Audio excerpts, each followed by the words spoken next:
بسم اللہ الرحمن الرحیم۔ السلام علیکم ناظرین۔ آج کل ساری دنیا ہماری کامن سینس کا امتحان لے رہی ہے۔ آئیے جانتے ہیں کامن سینس کیا ہے، کیا اسے ہر شخص ڈیولپ کر سکتا ہے؟ اگر کسی کے پاس کامن سینس ہے تو کیا وہ اسے فردر اور امپروو کر سکتا ہے؟ میرے تجربے اور سمجھ کے مطابق کسی بھی انسان کا یہ ایک قیمتی اثاثہ ہے جسے استعمال کرتے ہوئے وہ بہترین زندگی گزار سکتا ہے۔ میں نے آپ سے گفتگو کے لیے اس موضوع کا انتخاب کیوں کیا ہے؟ وجہ پاکستان کے حالات ایسے جا رہے ہیں کہ ہر شخص کے پاس کامن سینس کی صلاحیت ہونا بہت ضروری ہو گیا ہے، ورنہ کچھ لوگ، کچھ طبقے مجموعی طور پر عوام کو دھوکہ دے کر، غلط انفارمیشن دے کر اس کی پرسیپشن تبدیل کریں گے کہ انہیں سمجھ نہیں آئے گی کہ کیا سچ اور کیا جھوٹ ہے، یا کون سچ کہہ رہا ہے اور کون جھوٹ بول رہا ہے۔ آپ سوشل میڈیا دیکھیں، جسے سب سے زیادہ لوگ دیکھتے ہیں۔ آپ مین سٹریم میڈیا دیکھیں، اخبارات اور جرائد پڑھیں، کہیں بھی آپ کو مکمل سچ نہیں ملے گا۔ اتنی متضاد انفارمیشن سامنے آتی ہے کہ کسی انسان کے لیے یہ سمجھنا انتہائی مشکل ہو جاتا ہے کہ حقیقت کیا ہے۔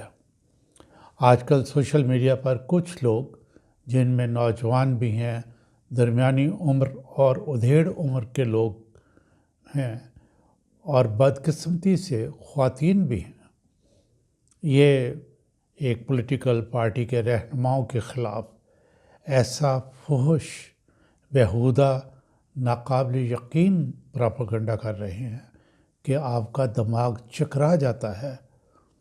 2-3 سال پیشتر کی بات ہے، میں نے آرٹیفیشل انٹیلیجنس اور جنریٹو اے آئی پر ایک ویڈیو بنا کر یوٹیوب پر اپلوڈ کی تھی۔ میں نے اس وقت بتایا تھا کہ مجھے خطرہ ہے کہ ہمارے لوگ آرٹیفیشل انٹیلیجنس کو مفید مقاصد کے لیے استعمال کرنے کی بجائے غلط اس کا استعمال کریں گے۔ لوگ سوشل میڈیا سے کسی مشہور خاتون اور کسی اعلیٰ عہدے پر فائز شخص کی تصویر اٹھاتے ہیں، ان دونوں کی فحش ویڈیو بنا کر اپلوڈ کر دیتے ہیں۔ دیکھنے والے اسی چکر میں کہ یہ کون ہے، یہ کون ہے، ویڈیو کو کئی مرتبہ دیکھتے ہیں، اور پھر وہ اس کو فارورڈ کر کے دوستوں سے پوچھتے ہیں کہ یار یہ کون کون ہے۔ کتنے افسوس کی بات ہے۔ ناظرین، اے آئی کا یہاں تک غلط استعمال کیا جا رہا ہے، آپ اندازہ کریں کہ اعلیٰ منصب پر فائز یا مختلف شعبوں میں مشہور لوگوں کو برہنہ کیا جا رہا ہے۔ اس صورتحال میں ہماری کامن سینس بہت شارپ ہونی چاہیے تاکہ ہم جان سکیں کہ یہ سب جھوٹ ہے۔ کامن سینس ہوتی کیا ہے؟ ایرسٹوٹل نے سب سے پہلے اس لفظ کا استعمال کیا تھا۔ بہرحال میں ایرسٹوٹل کی فلسفی کی طرف نہیں جاؤں گا، اور بالکل آسان الفاظ میں آپ کو کامن سینس اور اس کے فوائد بتاؤں گا۔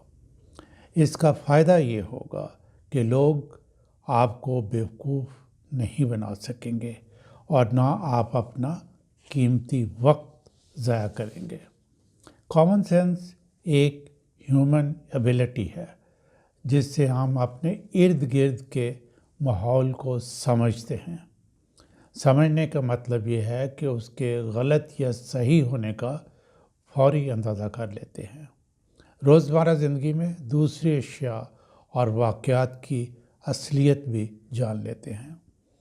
اس کو میں جنرل انٹیلیجنس بھی کہتا ہوں۔ اگر آپ ایک سیاسی پارٹی سے تعلق رکھتے ہیں اور اس پارٹی کے کچھ لوگ